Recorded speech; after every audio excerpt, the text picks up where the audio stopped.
Hey, what's up, soldiers? Chris here, CaribbeanPod.com. Vibes it up in the kitchen as usual. Out of breath. Wow, need to go to the gym. Ay, ay, ay. How am I going to make out on the road to Carnival?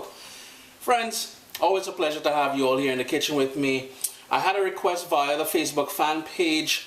Links down below if you want to request recipes via Facebook. You can always do that. Chris, I'd like to see your take on a Caribbean French toast. You know there's got to be coconut. You know there's got to be banana. You know there's got to be a caramel sauce of some sort. But did you know there's going to be passion fruit too? Stay tuned, you're going to like this one, man. In my bowl here, I've got 2 large eggs. To that, I'm going to add some cinnamon and some nutmeg. If you wanted to add a bit of granulated sugar in here, you can go in with about a teaspoon of that. I'm going to skip that because later on the topping I'm going to use is very sweet. If you wanted to add a pinch of salt, you can certainly do that as well. And in goes coconut milk. Just going to break up that egg, and I really want to whisk this all together.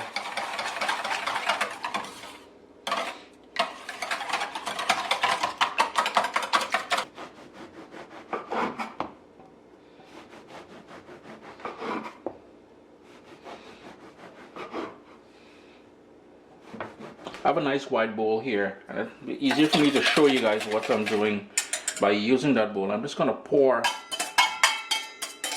the batter into here, and I have my bread all sliced up, and all I'm going to do, and you really want old bread. The older it is, well, without going moldy, it will absorb the batter a lot easier without going moldy.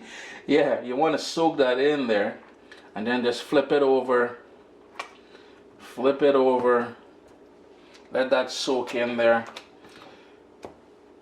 Then you go in with the others, and what I'm gonna do is allow this to soak in the batter, and every 30 seconds or so while I prep the sort of topping for this, I will come back and flip them around in here and make sure we soak up as much as we can of that batter into the bread.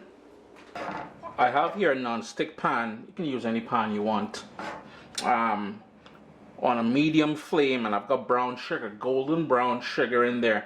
By the way, if you're new to my channel, all the ingredients is usually listed down in the description, and I try to post the recipe after on CaribbeanPod.com, so don't fret if you don't know all the ingredients right away. So I'm just going to move that around a bit. We want that sugar to melt as a base to create this sort of caramel sauce to top the French toast with. And with the sugar all melted, it's going to start to bubble pretty soon, and that's where we're going to go in with the other ingredients. It's nice and frothy now. It's trying to go amber in color. Just gonna move that around just a little bit more, and I know some of you fretting. Chris is using a metal spoon in his pan there. Say what? Is my pan, man? I ain't trying to be rude. Here's where we're gonna go, and be careful now. Add some coconut milk. And I want to move that around.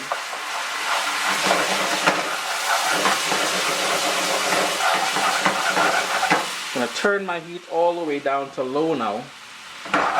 I added a bit more coconut milk to that. Again, the full list of ingredients will be listed down in the description below. I'm going to bring it up to a simmer, and we're going to go in with some ground ginger.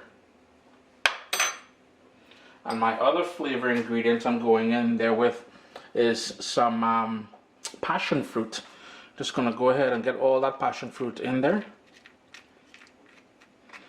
All the pulp. Just have 1 passion fruit. Now if you also wanted to give it a sort of a rum kick, you can certainly go in with some dark rum. In this case, I want the passion fruit to really be the star boy of this. If you don't want to use rum, you can also use rum extract as well. Nothing wrong with that. Just going to give that a good mix. Now do remember, when you're serving this, these little passion fruit seeds, they can be a bit bitter and tart. So just let your guests know, while it does add a nice flavor, you don't want to eat that. Well, unless that's your thing. I ain't really trying to hate. Here is where I'm going to go in with some sliced banana. If you wanted to use ripe plantain and really keep it, well, banana, plantain, all Caribbean. But if you have plantain and you want to rock the plantain, by all means do so. And you'll see it starts to thicken up. It's going to really come together. That banana is going to go nice and soft and take on the flavor of that caramel sauce. Really want to reduce that down a bit though. Forgot to add a pinch of salt. And just before I turn off the stove, I like going in with some maple syrup, totally optional, and some butter. And I'm just going to move that around. I'm going to set this aside and let it be on a very low heat as we go play around with the actual French toast now.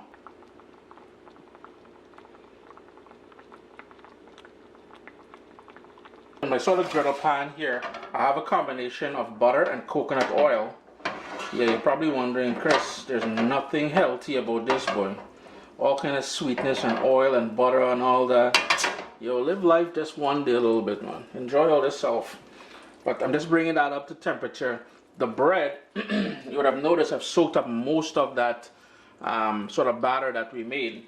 Just gonna move that around. And if you don't have one of these flat things, a frying pan will work. Don't fret too much. And here's where I'm gonna go in with that bread. Just gonna do 2 slices at a time.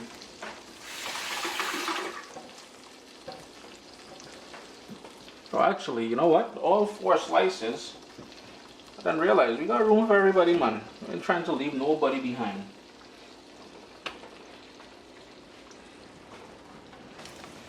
It's been about 3 minutes on that side, so I'm just flipping them over now. And my bread has been cut relatively thick.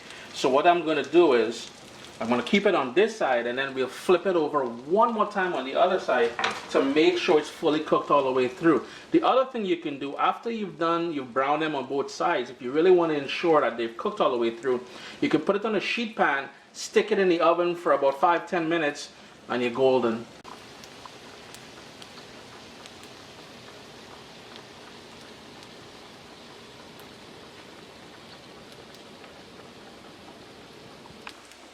I just gave them another flip, and I just want you to hear something if you can.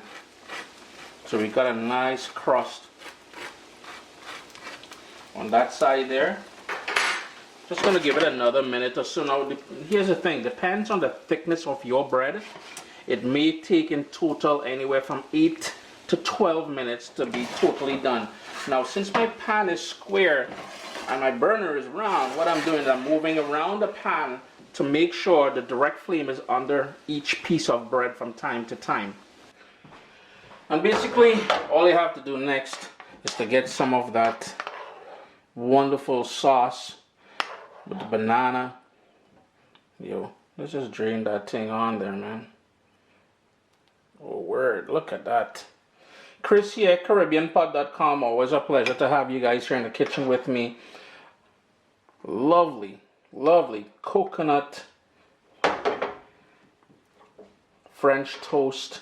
Leave comments below. I try to answer them within the first 24 hours after the video goes live. Hit thumbs up. One thing I forgot to mention to you guys, and was an afterthought, in the batter, when I made the batter, I also added a bit of vanilla extract in there as well.